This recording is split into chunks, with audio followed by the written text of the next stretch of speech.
Alright, so time check muna tayo mga kayumot. Alauna na nga ng hapon at ayan, na-deliver na nga po yung sementong in order na Idol Kapanalig. So ngayong pahapon nga po ay wala kaming pasok ni Kuya Ugi kasi may pinuntahan si Kuya Ugi. Kaya ngayon may pagkakataon tayong hakutin na lang yung 15 semento ulit mga kayumot, para yung mga naghakot ang buhangin hindi naman ma-obliga na hakutin agad yung semento, para focus na lang sila sa buhangin mga kayumot. Yan, kanina nga pinuntahan ko yun, nag-deliver kung saan ilalapag. So kaya kailangan kong hakutin ngayon mga kayumot. Walang napatungan na kahoy yung semento, kaya para sa tingin ko parang pangit yun, di ba? Na baka tumigas agad kung walang napapatungan. Kaya yan, unti-unti ulit nating hakutin yung semento. So yan, simulan na natin.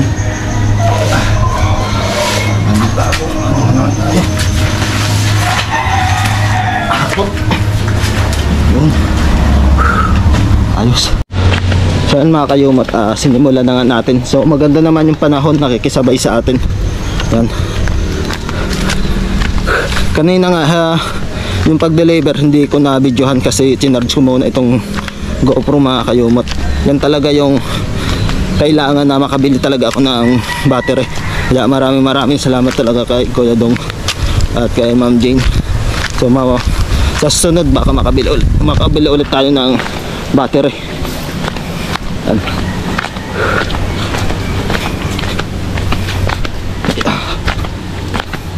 Nung nakaraan ay saglit lang naman yung ating paghahakot, baka ngayon ganun din, basta hindi tayo mamadali, kaya natin yan. Alright, sabi nga na Idol ay sa mga bata na lang daw ipapahakot, kaso nga yung mga buhangin nga hindi pa masyadong nahakot nila, so kulang din kami sa buhangin. Kaya at least makapokus sila sa buhangin pagkatapos ko nitong hakutin yung semento mga kayumot, diba? So mga kayumot, nakalima na tayo. So 10 na lang yung natitira dun. Saglit lang. Ayos na ayos to.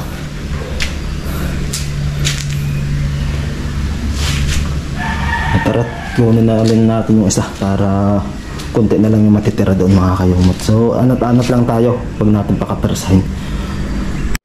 So ayan mga kayumot, pang-anim na nating hakot to.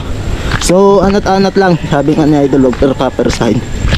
Pero kaya na ko namang hakutin. Pag napagod na tayo maghakot, saka tayo titigil. Yan. Sipag lang talaga ang puhunan natin ngayon. Lalong-lalong hindi pa tayo masyadong kilala sa social media. Yan. Kailangan mag-spag para may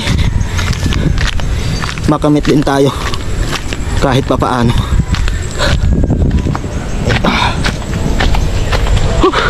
So maganda namang maghakot ngayon mga kayumot kasi hindi naman mainit at mahangin naman, kaya sakto-sakto talaga. Pinagbagyan ulit tayo ng panahon para makahakot ng ganitong kaganda, mahangin at makulimlim. Nakakawala ng pagod pag ganito yung panahon mga kayumot. Ayan. Alright, so ayan, naka-13 na po tayong nahakot mga kayumot. At may 2 pa doon. Right.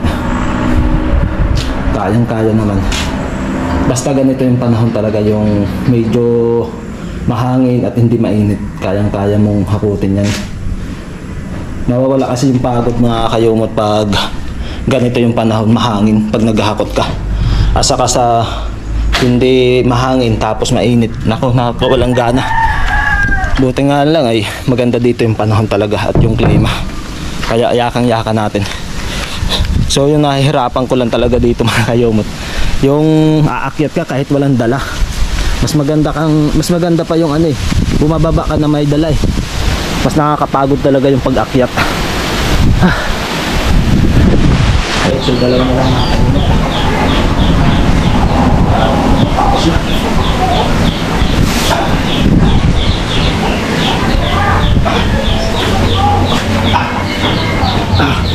talagang papantay itong injured ko ah. Kaya kaya. Last na lang mamaya. Yakang yaka. Nice move.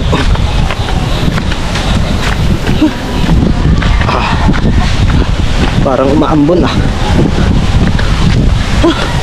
Tamang tama yung paghakot natin, baka umulan mamaya, umaambon na eh.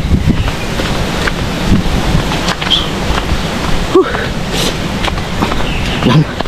Salamat sa magandang panahon na binigay para mahakot natin ulit itong kinsing semento.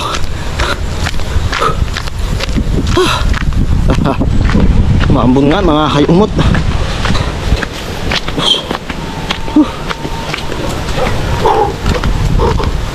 Right.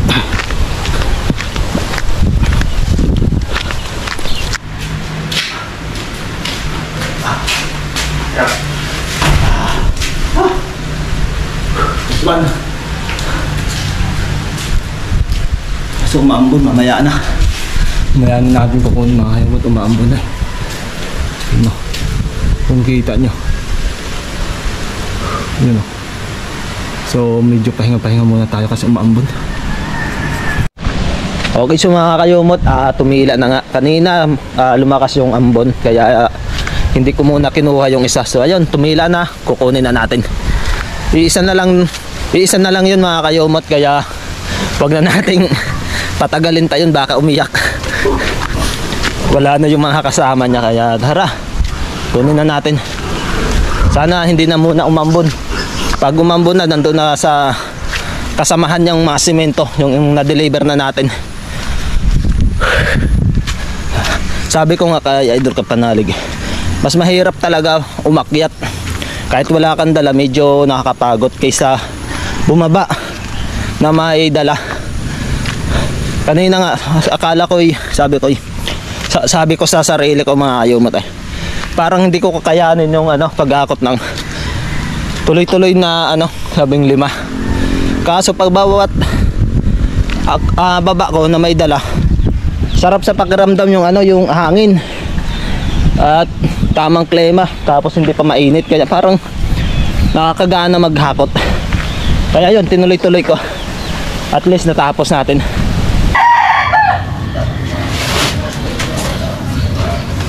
Tatay! Tatay! Tatay! Tatay! Basta na. Tatay! Isa na lang mga kayumot. Tapos na.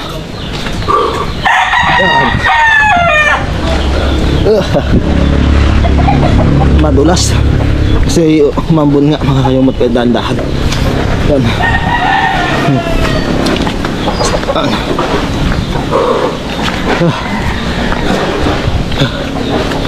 Yeah. So yan, lalagpas na tayo dun sa may mga sakong madulas. Dito na tayo sa medyo pantay-pantay na lupa, may mangga. Right. So yan nga mga kayumot, yung sanay na rin akong maghakot ng ganito. Nung elementary kami ay naghakot kami ng barkada ko ng hollow block.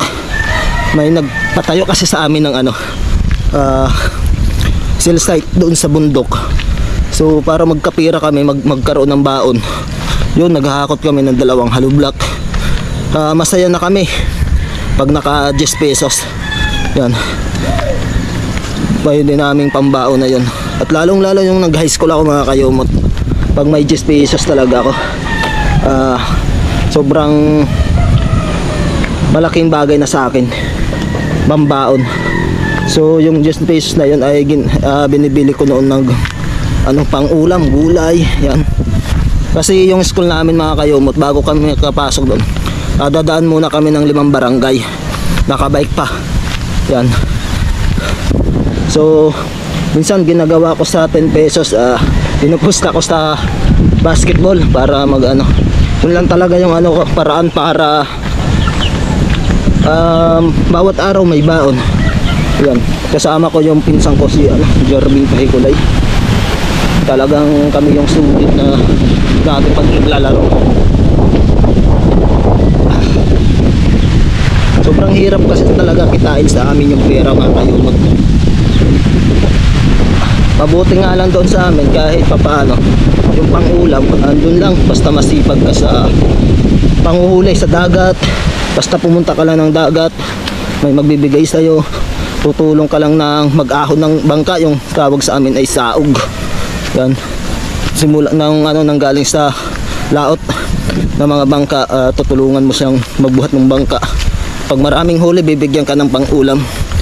Yan, kaya thankful din kasi kahit pa paano, kahit mahirap hanapin yung pera, at least may gano'n na hindi nabibili yung ulam, basta may bigas ka lang. Ay, so ayan mga kayumot, baka bukas ko na lang pala dadagdagan itong video. Ayan, so last na rin ito na paghahakot ko. So pakita ko na lang mamaya sa inyo kung yung mga nahakot ko mga kayumot.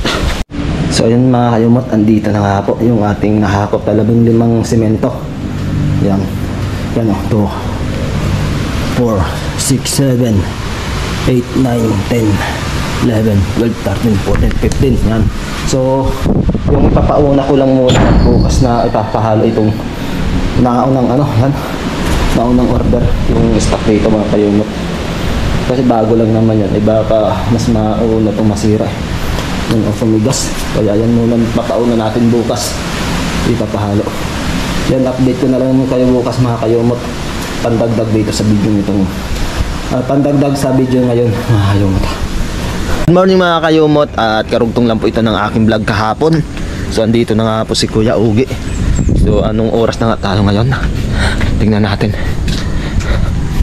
Hop. Alas 7 ng umaga mga kayumot. Saktong-sakto nandito na si Kuya Ugi. Iwan ko kung papasok nga ba ngayon si Kuya Ter at si Buboy. Yan.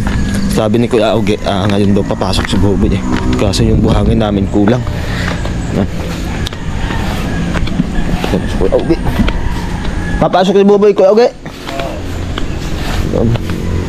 Dito na. Yan si Kuya Ugi.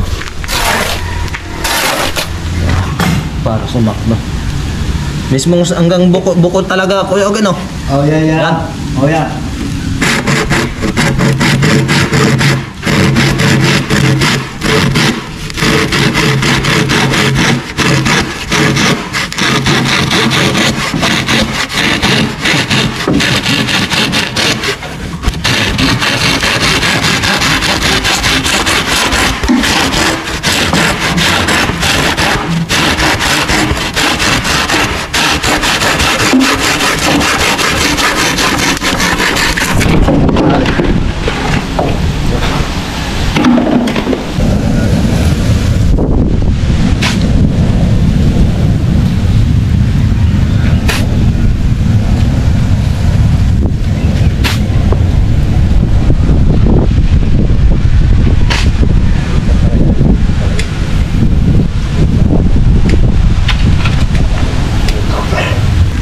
Abot yan.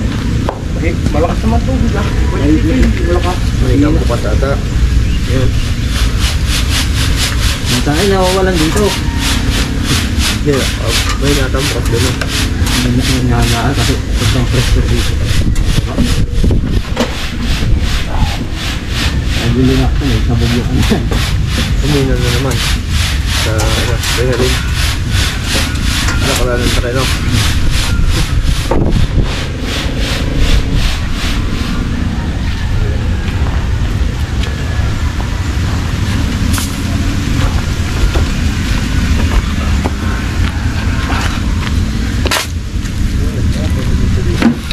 Flat na lang yun ah. Simintuhan na ada din ko eh. Tapos yung mag-aspan.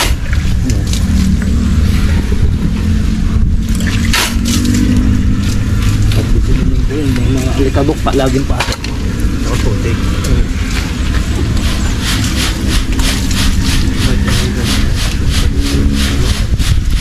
Nalagyan pa yan mo kayo. Ay, patay ka. Ispan mo. Utang na ngayon. Waterproof yan. Sira. Hindi. Nakapitisan ng DVD ah. Tulad yung ano, kasamahan ng pamangkin ko sa ano, barko. Pag nakadaong sila dyan sa Manila, may nakatulog, isang trip yung ano, yung cellphone. Pagkagising wala na dun eh, ninakaw, bagong bili, isang linggo pa lang, tulugan pa naman. Hindi ako nagagawa ko ng nila. Wow. Sige. Linggo ko. Wow. Pinatong sa drum. Ang tagal na namin nagagawa. Maghapon na. Pag pinanap ni Silva sa loob ng kami. Ito. Palawahan.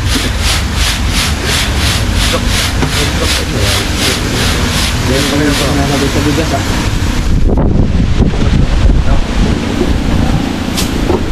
Tagal na doon. Maghapon.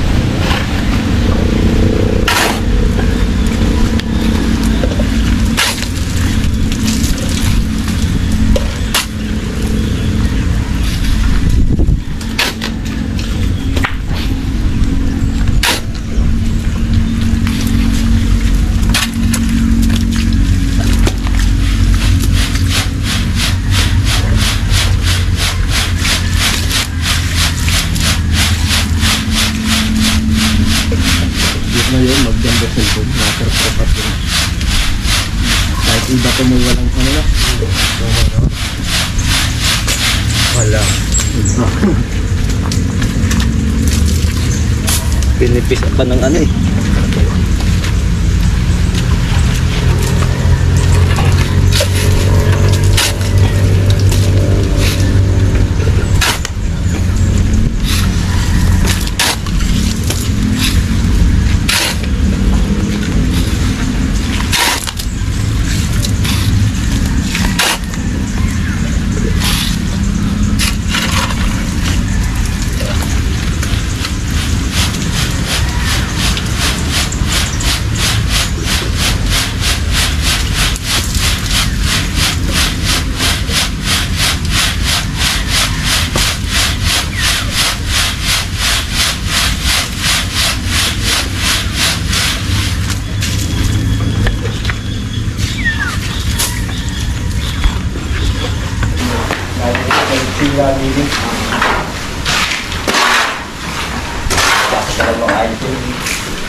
Ganda ng ano? Ng Pala. makapit. Yung mahirap sa pala pag pinakapit sa bedroom, hirap na lang, ihalo. Na, pala. Yung isa? Yung gamit ng stars. Yung naghakot.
Alright, so ayun nga mga kayubot, dahil nga iisa lang na masun ulit si Kuya Ogie at pumasok si Boboy, yun, binaubaya na lang ulit natin sa kanila.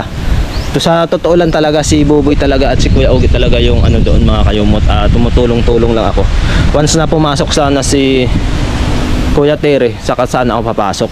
Kaso ayan, hindi naman pumapasok si Kuya Terry kasi nga malulain na daw siya sa matataas, kaya ayun, si Kuya Ogie maghahanap ulit ng kasama niya. Pag may nakita na si Kuya Ogie, saka ulit tayo papasok doon kay Idol Kapanalig mga kayumot.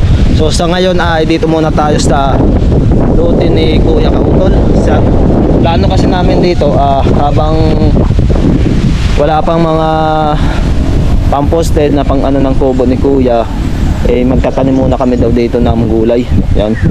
So gagawin ko ngayon ay maglilinis muna. So kukunin ko itong mga damo-damo dito mga kayumot, habang hindi pa tayo busy or wala pa tayong ginagawa at wala pang nakukuha si Kuya Ogie doon na partner. Yan. So dito muna tayo. Right. Yan mga kayumot, simulan natin. Mas maganda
right. So yun nga mga kayumot, at matigas nga yung lupa, kaya ito lang yung nagagawa natin ngayon dito sa lupa ni Kuya Kautol. Matigas nga itong lupa, kaya parang kanina pa ako gumagawa, ito pa lang yung natatapos natin mga kayumot. Matigas kasi, tapos yung ano natin na asarol ay medyo mapurol, mabigat, kaya okay lang, tis-tis lang tayo. Yan.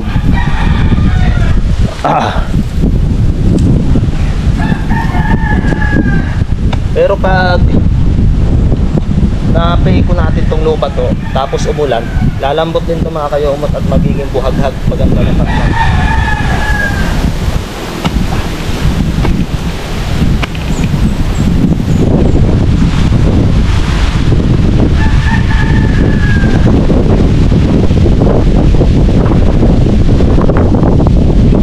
Sabi mo isang araw ni Kuya doon, pag wala akong ginagawa, tambakan ko ng lupa yung ano, yung kanilang aming inasbentahan dyan mga kayumot.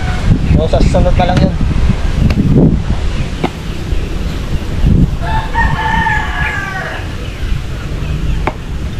At anuhin na lang natin, sundot-sundotin lang natin na puntahan para matambakan mga kayumot. Alternate na lang tayo sa pag-inis dito sa lupa at pagtambak.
Parang mas malaki itong lupa ni Kuya Kautol kaysa doon kay kay Ma'am Sanggumay. Sa tingin ko lang mga kayumot. Or baka sa lang ng lupa. Shape. Kasi doon pabangin. Dito medyo may papatag. Kaya makita parang mas malaki.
Itong naman to, matagal na tong ubo, itong balinghoy na to mga kayumot.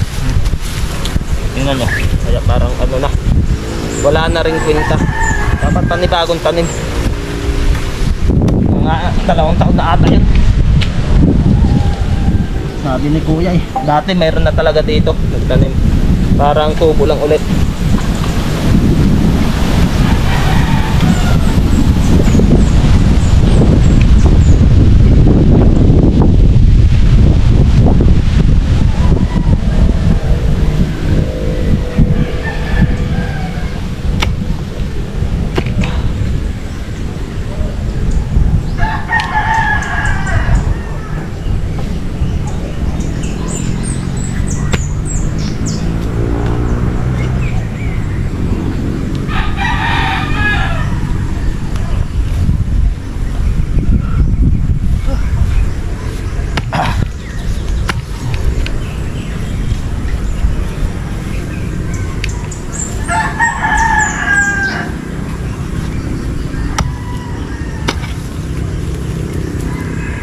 Dun sa amin, pag mga summer, ganitong ginagawa.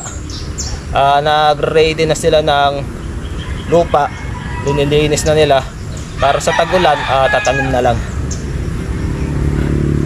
So pero ngayon, pambihira na itong nagtatanim doon mga kayumot. Hindi tulad dati na halos lahat ng makikita mo doon may tanim na mais, balinghoy, mani. Yan. Ngayon talagang nakatiwangwang na yung iba. Kunti na lang yung nagbubukid doon.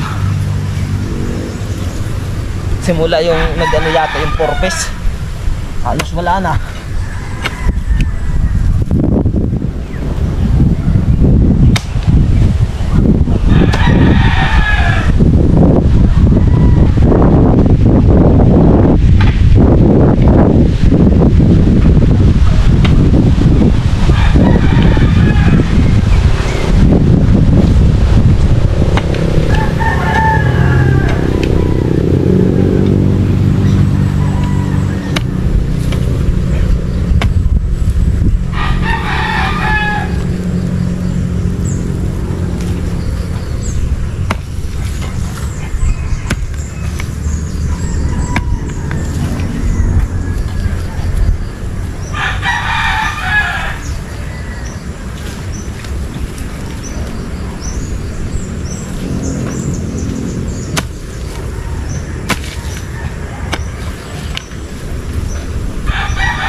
So ayan mga kayumot, natapos natin oh. Tigas ng lupa talaga. So ngayon gamas-gamasin natin itong sa may right of way na trigo. Yan. Para maganda tingnan din.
Alright, so yun nga mga kayumot, at alas 4:25. So nakauwi na nga si na Kuya Ugi. At ako naman na hindi tumulong sa kanila mga kayumot. Yun nga yung isa lang si Kuya Ugi na mason, kaya silang dalawa na lang muna. So naghanap na lang ako ng magagawa kanina mga kayumot, at yung nakita ko nga yung pagbubungkal ng lupa doon kay Kuya Kautol. So bukas pag dalawa pa rin sila mga kayumot, ay doon na lang tayo kay na Ma'am Jane. So tambakan na lang natin ng lupa yung aming inisantahan doon mga kayumot, kasi medyo hindi pa mapuno yun eh. Parang may pwede pang lagyan ng lupa yung kapantayan ng nasintahan namin doon. So at least kahit pa paano masisiksik siya hanggang pagbalik ni na Kuya Loni dyan pagtrabaho. At least siksik na yung lupa mga kayumot. So ayan, dahil nga mahaba na rin to aking vlog mga kayumot, ay dito ko na rin po tatapusin. So yan, maraming salamat sa inyong lahat sa pagsuporta dito sa aking munting YouTube channel at sa amin sa team sa Kapanalig. Maraming salamat po. So hanggang dito na lang mga kayumot, lagi po tayong mag-ingat. Always pray po. God bless you all and bye bye.